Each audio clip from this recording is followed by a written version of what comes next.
Good morning.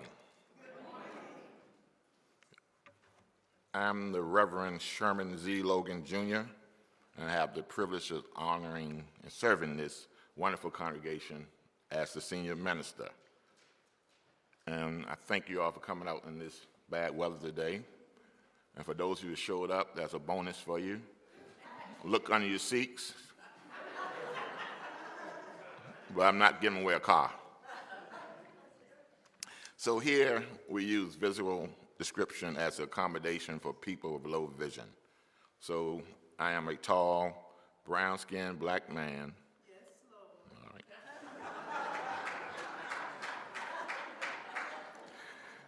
All right. Bald head, white beard, and wearing glasses. I'm wearing a black suit with red polka dot bow tie, a white shirt, and a red stole, and I use he, his, him pronouns. This morning we're joined in worship by worship associate Lynn Edwards,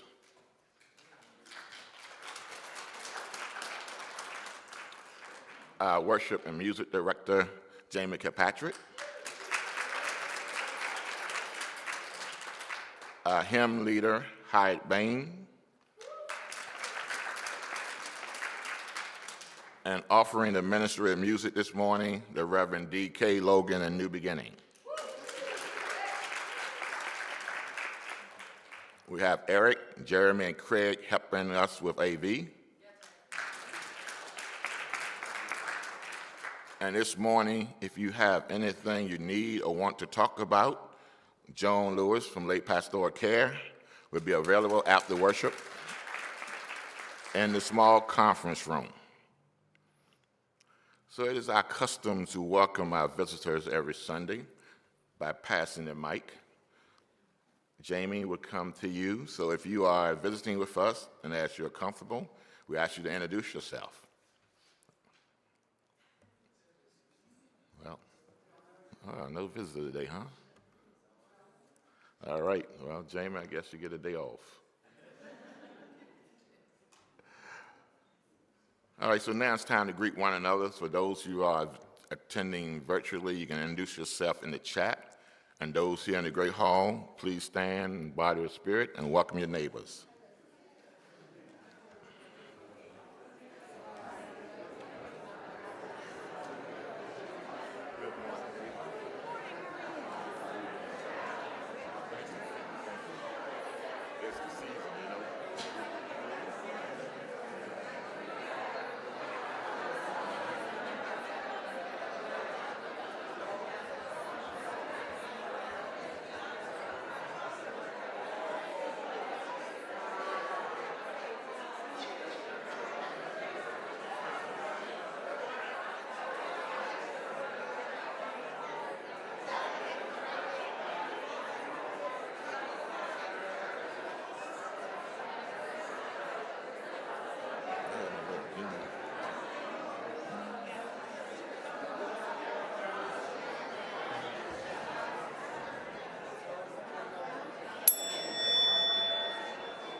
Good morning, everyone. I'm Autumn Fair. I use pronouns she, her, and I serve on your Leadership Development Committee. I am wearing a cream-colored tank top today with a blue cardigan, and I have shoulder-length brown hair. Today, I'm here to recognize a longtime member of our congregation by presenting the Ian M. Finlayson Service Award. This award is given each quarter to a congregant who has made outstanding volunteer contributions over a sustained period of time or through a special project. For her many decades of dedicated volunteer service, please join me in congratulating Ann Woodleaf.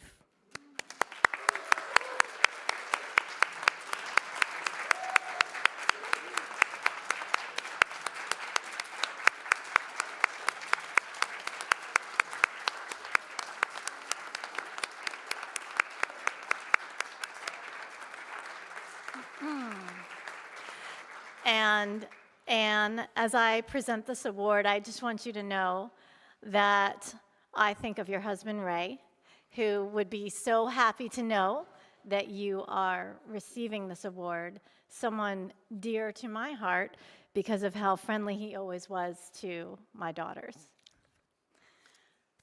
So Anne and her husband, Ray, became members at First UU in 1972. Yeah, she has volunteered as a religious education teacher, been an active member of the Daytimers and writers groups for many years, and has served as our most reliable and friendly greeter at the visitors table for, get this, more than 15 years. Yeah. Louise Werner with the Daytimers group attested to Anne's enthusiastic and helpful participation in Daytimers and fondly remembers a program Anne presented to the group about her book, which was about the James River. And Helen Foster of the writers group explained further, saying, Anne was an English professor at VCU for many years, and she's an amazing writer and author of In River Time, The Way of the James. Her writing is lovely, often about the natural world, her experience as a hospice volunteer, or her adventures she shared with her beloved Ray. Anne began attending the writers group in Zoom in 2022, and we have found her to be an invariably supportive, encouraging presence. She's always ready to jump in to staff a table at the activity fair or chip in with food when the occasion arises. When Anne attends, all is right with the world. Pam Pomfret concurs, saying, Anne has been an incredibly dedicated volunteer at our visitors table. She practices radical hospitality with grace, poise, humility, and a warm smile, always going the extra mile in answering the wide variety of questions that visitors of all ages may have. Anne and her husband raised their children here, and it's great to now have her grandchildren and great-grandchildren joining us. For me, Anne is a mentor, inspirational role model, cherished friend, and total rock star. Sarah Solto continued, I first met Anne at the visitors table as a visitor myself when the church reopened after COVID. Her welcoming and helpful presence at the table was a great invitation to us. Later, as Fred and I became regulars, I noticed that Anne was at the visitors table pretty often. And then, when I became part of the membership team, I realized that Anne is the visitors table. As I learned, right, when she retired. As I learned more about Anne's professional life and her devotion to her family and this church, she is one of the many people at First UU who've taught me the value of this kind of dedication and volunteerism. Thank you, Anne, for all that you've done to make a generous, loving, and welcoming community to me, this is still Sarah, and to countless others who've walked through our doors in search of community. And finally, Margaret Rush. We always like to get Margaret's comments in there. Concludes that Anne has staffed the visitors table for so long that I don't recall who else might have been there before her. Nearly everyone in this room was probably first greeted by Anne. She is a fixture in the best sense of the word. Other good words for Anne include dependable, reliable, invaluable, and Margaret's word for Anne is gratitude. Immense gratitude. So, Anne, in recognition of your deep commitment to service and hospitality in this community, we present you with this gift chalice made by our church member, Joan Lewis, as the December 2025 recipient of the Ian M. Finlayson Service Award.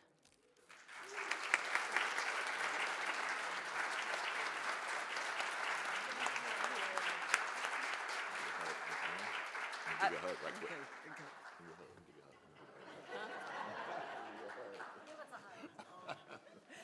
I just want to say this community has nourished my mind and spirit in so many ways over the years, and I thank you.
I call the worship of words by Hannah Roberts, fill in the way.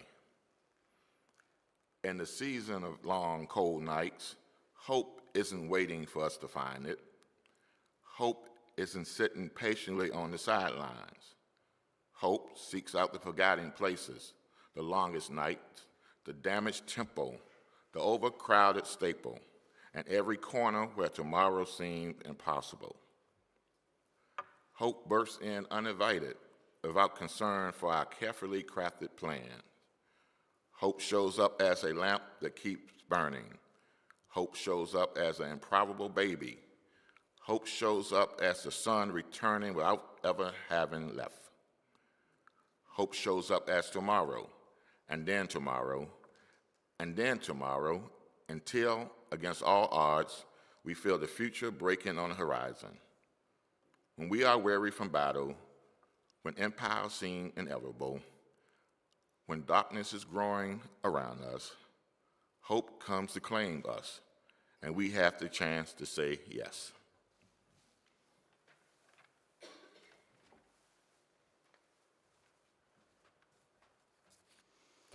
Good morning.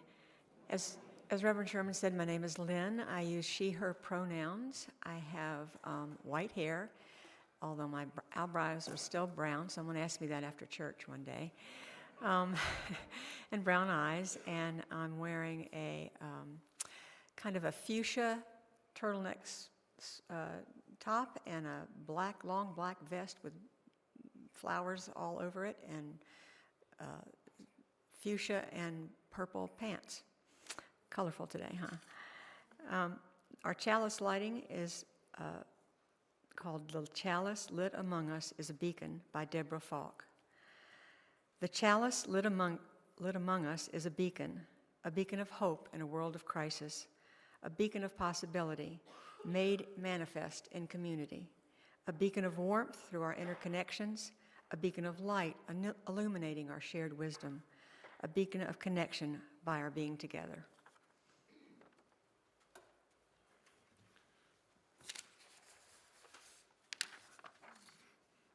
Now please rise in body or spirit, and let's sing our opening hymn, "It Came Upon a Midnight Clear."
Our reading this morning is called Hope and Parts of Speech by Amy Leask. Hope is hard work. It's messy, tiring, and doesn't provide any guarantee that you'll end up where you want it to. It requires redos and second chances, timeouts and recharges. But as a writer, I know that you can't edit a blank page. As a philosopher, I know that if you don't ask the questions, you get zero answers. I hope for a living, and I hope so that I have a life. Something may come of the things that I do because I hope. There are so many ways to practice hope as a verb. If you are reaching out to your community, even in small ways, you hope. If you are reading to your child and talking to them like they're an intelligent being, you hope. If you are growing your own vegetables or sewing your own clothes, you hope. If you are supporting a local artist or business, you hope. If you are a researcher or you are workshopping a problem, you hope. If you teach or you heal, you hope. If you are slapping a mask on to go get groceries, you hope. If you are posting information or encouraging online, trolling doesn't count, you hope. If you're like me and you spend your time creating and sharing, you hope. If you got out of bed this morning and made something or did something, you hope.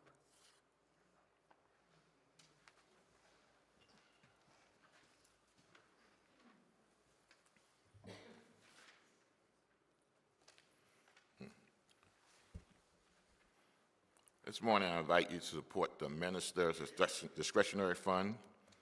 This fund allows the ministers to respond quickly and confidential to urgent needs, providing assistance with grocery, rent, and utility in time of crisis. It is a tangible expression of our covenant to care for one another and our neighbors. And through your generosity, we help to ensure that no one faces hardships alone. So every gift, large or small, makes a real difference. So thank you for being part of this sacred work, and let's give with open hearts. You may now give as the usher pass the baskets or by following the giving options on the monitor. An offering will now be taken and most graciously received.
Our words for meditation are by David O. Rankin, Advent.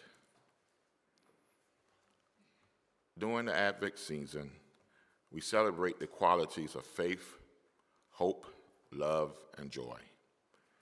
Yet, these must be viewed through the prism of paradox. No faith is worthy without the capacity to doubt all things, for then it is only credulity. No hope is possible without the specter of the feet and the wings, for then it is only dreaming. No love is strong without the dread of loss in the heart, for then it is only passion. No joy is complete without the certainty of sorrow in the future, for then it is only frivolity. Thus, it is wrong to mislead people with simplistic notion, for they distract us from the fullness of life. After all, the seas have storms, the clouds have lightning, and the roses have thorns forever. Let us enter into a moment of silent meditation.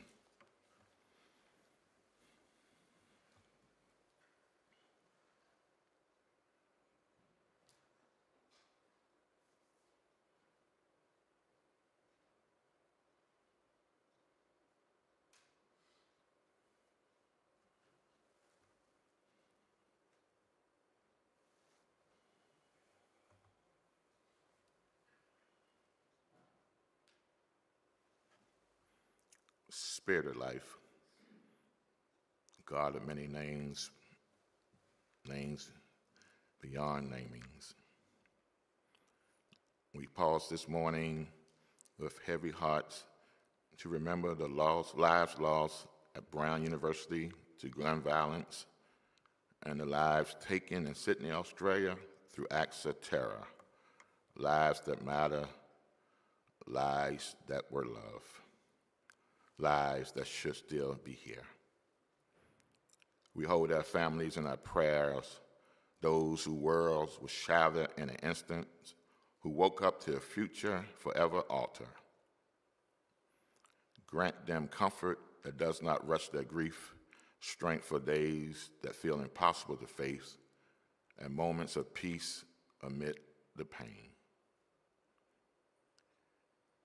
Be near to friends, classmates, colleagues, and communities who are struggling to make sense of loss that feels senseless.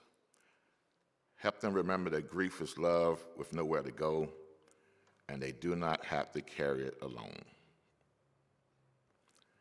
And for us, O Spirit, do not let our sorrow fade into numbness.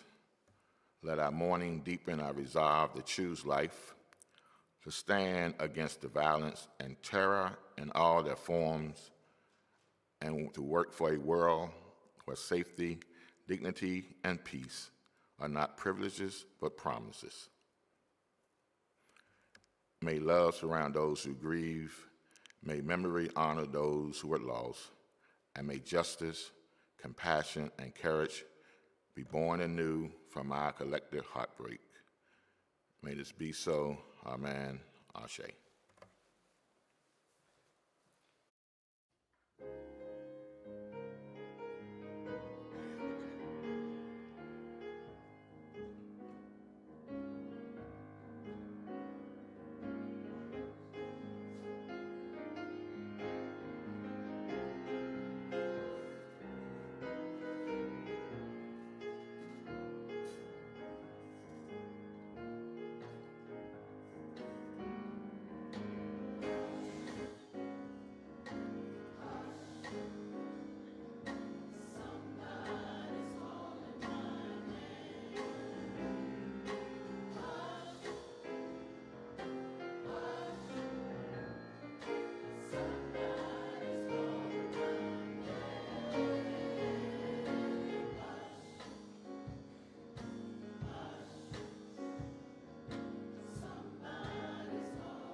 We are in this sacred season of Advent, the holy stretch of time where the nights grow longer, the days fold inward, and the world tells the truth about how deeply we ache for the light. Advent has a way of being honest with us. It tells the truth about our weariness. It tells the truth about our longing. It tells the truth about those places in our spirit where the life had grown thin. And I appreciate that about Advent, because Advent doesn't ask you to fake it. It doesn't ask you to smile through sorrow. It doesn't ask you to pretend that the world isn't heavy. Advent tells the truth, and then it asks you to choose what you would do with that truth. And Advent doesn't meet the truth with denial or distraction. It doesn't rush past it or soften it. Instead, it meets us with a challenge, not a gentle suggestion, but a call that asks something real of us. Like a candle, not after the darkness fades, but while the darkness is still thick. Because if you wait for the world to brighten before you strike the match, you will wait forever. If you wait for the news cycle to turn kind, for injustice to step back on its own, for human beings to certainly behave with perfect compassion, you may never light that flame at all. Because Advent said plainly, don't wait, light it now. The candle is not a decoration, it's a declaration. It is a refusal to let darkness have the final word. It says something about who we are and who we refuse to become. And this, my beloveds, is where Advent meets the heart. And this is what I want to preach to you about today. Now, picture your own life, your real, lived, everyday life, on those days where the shadows feel long, where clarity feels far away, when hope feels thin. Now imagine the smallest act of courage, a breath you didn't think you had in you, a prayer whispered from the edge of your strength, a decision to rise when everything wants you to hide. The world may not shift in an instant, circumstances may not immediately improve, but something in you begins to change. Your spirit steadies, your postures feel, your breath deepen, because you dare to kindle light right in the middle of what feels overwhelming. That, my friends, is the work that we are talking about today. Not a possession you hold, not a feeling you wait to feel, but a practice to commit yourself even when your energy is thin, even when your heart is cracked, even when the world feels like it's wobbling on its axis. And I need to testify this morning. This work, this choosing of life in real time, is holy rebellion against every voice that says, give up. And we answer back together, I'm still standing. So tell your neighbor, I'm still standing. Still standing, still breathing, still stretching toward tomorrow, still lighting candles and defying faith, and even when the night whispers that it's not worth it. That, my beloved, is the holy rebellion called hope. And if Advent teaches us anything, it teaches us this. There's a kind of courage that grows only in darkness, a resilience that blooms only in the cold, a strength that forms when the path ahead is uncertain. And this practice is not neat. It's messy. It's tiring. It demands redos and second chances, restarts and reimagining. It asks for time out, deep breath, and honest prayer. But this is a discipline of choosing courage when fear says sit down, choosing movement when despair says freeze, choosing life when exhaustion says stop trying, choosing hope when things feel hopeless. Because Advent doesn't ask us to deny darkness. Advent said, carry the light anyway. And once you decide to carry the light, the question becomes this. What does that look like in real life? How do we live that courage, not just in theory, but in practice? So let's take this a little deeper. The spiritual posture we're talking about is not passive. It's not about making a wish or waiting for a miracle. It is an embodied decision, a way of showing up in the world. And our Unitarian Universalist faith is grounded not in dogma, but in devotion. Devotion to dignity, compassion, equity, collective liberation, and the deep truth. that every person carries a spark worth tending. And we're not shaped by passively believing the right things. We are formed by living in alignment with our deepest values. And those values ask something of us. They ask us to engage with reality with courage. And there's a ribbon in this work, 3 movements, if you will. First, we must take a clear view of reality. We do not look away from what is broken. We do not deny the pain. We see injustice, grief, loneliness, and fear of our own and the world without flinching. Second, we name what we long for, not in vague wishes, but in real direction, the kind of world we want to help build, the values we want to make visible, the future we want to inherit for our children and grandchildren. And third, we take steps, however small, towards that vision. We let intention become our compass, and we move our feet in its direction. Now, some call this active hope, but let me make it plain for you this morning. Active hope is choosing the direction rooted in values and walking that way even when the ending is not guaranteed. And beloveds, that right there is freedom, because it frees you from the trap of optimism. Optimism wants odds. Optimism wants guarantees and likely outcomes. Optimism wants to know the success rate before it starts. But this deeper spiritual courage doesn't ask what starts. It asks, what is my calling? It doesn't wait to feel confident before doing what is right. It doesn't say I act when the numbers look good. It says I act because compassion is who I am, justice is who I am, love is who I am. And as Dr. Cornel West reminds us, hope is not a feeling, it is a commitment. And psychologist C.R. Snyder teaches hope is a kind of deep thinking trust, the belief that tomorrow can be better than today and that we have a part to play in making it so. Because that moves us beyond thoughts and prayers into plans and practice, choices and changes.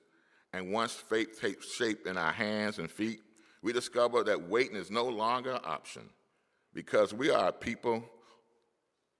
not a people who wait for miracles from the sky. We are a people who help to birth them on the ground. We don't wait for justice to arrive. We move toward justice. We don't wait for compassion to appear. We embody compassion. We don't wait for dignity to be handed out. We insist on dignity. And we do not wait for the beloved community fall from heaven. We build it, table by table, conversation by conversation, and justice by justice. And like the Advent candle, this way of living shines where the night is still thick. It glows where the world remains uncertain. It refuses to wait for the dawn before proclaiming that the dawn is possible. And our faith tells the truth. The world is unfinished, we are unfinished, and history is unfinished. And because the story is not over, our action matters. Because we are co-authors of the word that we'll be born through our choices. If our action matter, if we are truly co-authors of what comes next, then we have to talk about what it feels like in real life. Because writing the next chapter of the hurting world is not tidy work, it's soul work. It's the kind of work that asks something of us. So let's tell the truth. This is not easy. It is hard to keep showing up when results come slowly, hard to keep loving when your heart is bruised, hard to keep trying when failures have visited you more than once. This kind of faith is messy. It doesn't guarantee that you'll end up where you hope to be. You may work on a relationship and still see it end. You may march for justice and still watch the vote go the wrong way. You pour your heart in a project and watch it fall apart. It takes redos, second chances, therapy, prayer, community. But hear me, we practice this way of living not because it is easy, not because the odds are good, but because something in us knows a future worth living required participation. A world worth loving requires labor. A life worth celebrating requires effort. Because there's no such thing as passive hope. Every version of it is a verb. If you reach out to your community, even in small ways, you are practicing this faith.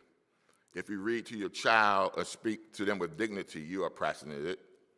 If you grow, sow, repair, support, research, teach, heal, or mentor, you are practicing it. If you protect the vulnerable, share encouragement, create beauty, you are living this courage. And if you got out of bed this morning and nudge life forward in any way, you are already practicing this holy defiance. Rising is resistant, carrying is courage, and trying again is a testimony. Those small acts of getting up, carrying, trying again are not distraction. They are building blocks of life leaning towards the light. And if courage shows up in everyday moment, then we have to ask, what does it look like right here in this community we share? So let's take this out of theory and bring it right here in the Great Hall. Here, resilience shows up in a quiet, consistent choices, often unseen, but deeply powerful. Looks like groceries delivered to someone who can't get out of bed, a check-in with a neighbor you barely know, volunteering for a ministry not because your calendar is empty, but because your heart is full. It is sometimes waking up one morning under the weight of grief, sometimes sitting at a table with someone you deeply disagree with. Sometimes it's trying again after failure. Sometimes it's finally saying no that protect your soul. This world is held together by 1,000 small acts of goodness that never make headlines. And it is in these quiet, everyday choices that we begin to see how the world actually keeps going. And you know, that's why when I think about hope in real life, I look right here at First UU. I think about late pastoral care, the quiet phone calls, hospital visit, listening ears, gentle check-ins. Folks who don't come with a spotlight, they come with presence. They come with patience. They come with prayerful attention. I think about teen kindness, car slips into mailbox, small gifts of care, meals dropped off, ride offers, reminders sent out that say, you matter, we haven't forgot about you. Because they show up. Someone feels less alone. Someone feels held. Somebody remember their worth. Somebody make it through another week because kindness showed up with their name on it. And that steady present, that's a whole nother sermon for another day. But I've seen this courage before. A grandmother humming hymns before dawn, a song not sung because life was easy, but because the story wasn't finished. And we stand in a long line of people who practice this faith before victory was visible. Teachers, caregivers, volunteers, quiet servants of love, right here in this congregation, right here in this city. Teachers who spend their own money on books that reflect students' identity because representation matters. A caregiver juggles jobs, appointments, endless tasks so a loved one can live with dignity. A congregant serves meals, run programs, tutor children, shows up in quiet, steady ways, week after week. None of this is small. These are seeds of transformation. Every act of generosity, every moment of compassion, every step towards justice, they all push back the darkness. And when we gather those acts together, they form a path that leads us right into the heart of Advent. Because Advent isn't content with admiration. Advent calls us to participation. It invites us, each and every one of us, to embody something that resists despair. Not someday, not when life slows down, not when inspiration strikes, but this week, this very week. So choose one tangible act that pushes back the dark. Not 10, not a whole list, but just one. One act that restores dignity. One act that builds connection. One act that breathes life into someone who is weary. One act to tell the truth about who you are becoming. Maybe it is writing a note to someone who feels forgotten. Maybe it's a relative that you haven't spoken to for far too long. Maybe it's donating a coat, a meal. Maybe it's just joining a justice meeting. And wherever it takes Trent, let it be something that nudges your spirit towards courage and connection. It could be offering forgiveness. Maybe it's protecting your boundaries. Maybe telling your children you're proud of them. Maybe it's telling yourself you are worthy of rest. Whatever it is, let's move the world towards an inch towards wholeness. And you never know what that inch might mean. Every moment of history begins with an inch. Every march begins with one step. Every transformation begins with someone deciding to live differently today than yesterday. And that is exactly the kind of beginning Advent comes to awaken in us. Advent is the season that says you have the power to push back against dark. You have the power to carry the flame. And you have the power to claim that the next act is of courage. And when you know that power lives on in us, all that remains is us to decide how we will use it. So before I bring the sermon to close and take my seat, beloveds, hear me. Go like a candle the world cannot blow out. Let your living, your loving, your trying, your rising speak louder than any darkness around you. Let your light testify, even in the midnight hour, I'm still standing. Standing not because the night has passed, but because you refuse to let the night have the last word. Standing not because every burden has been lifted, but because your spirit knows a deeper strength. Standing not because you see the ending, but because you trust deep down, bone deep, in the work and the power of life and the God within you and the community that holds you. So go on, my friends, carry the flame into the world that needs every bit of light you got. Shine with courage that darkness cannot swallow. Walk with hope that refuses to die. And may your light proclaim the light still shine and we are still standing.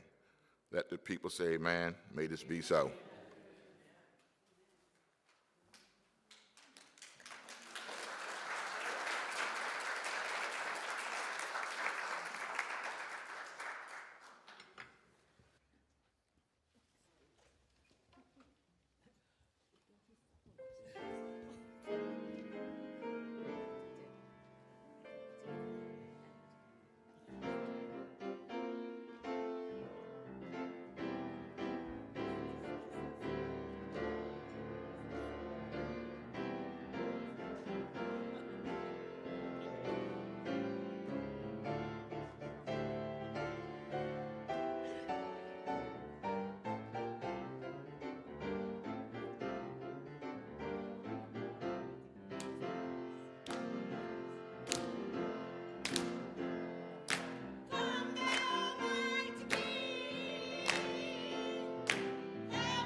Thank you once again. That was great. Thank you.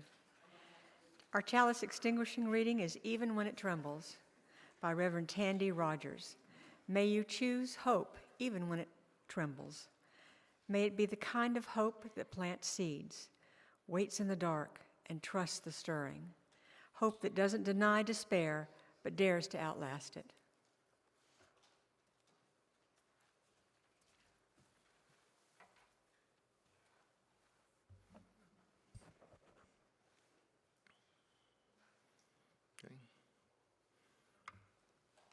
Hanukkah, the Jewish festival of life, begins tomorrow evening. This festival symbolizes hope and courage, reminding us that even a small flame lit with care can inspire us to overcome darkness. So to our Jewish members and friends, we honor this sacred season with you. And for all of us, may this festival inspire a community and our lives to nurture the life of justice, compassion, and hope. And please rise as I give the benediction.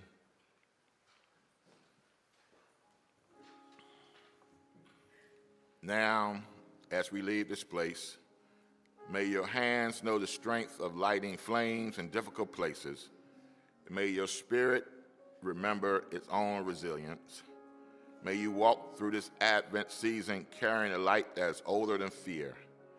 May your choices proclaim that goodness is not finished, justice is not finished, compassion is not finished, and neither are you. And may your life, especially when darkness feels heavy, speak with clarity and courage. I'm still standing.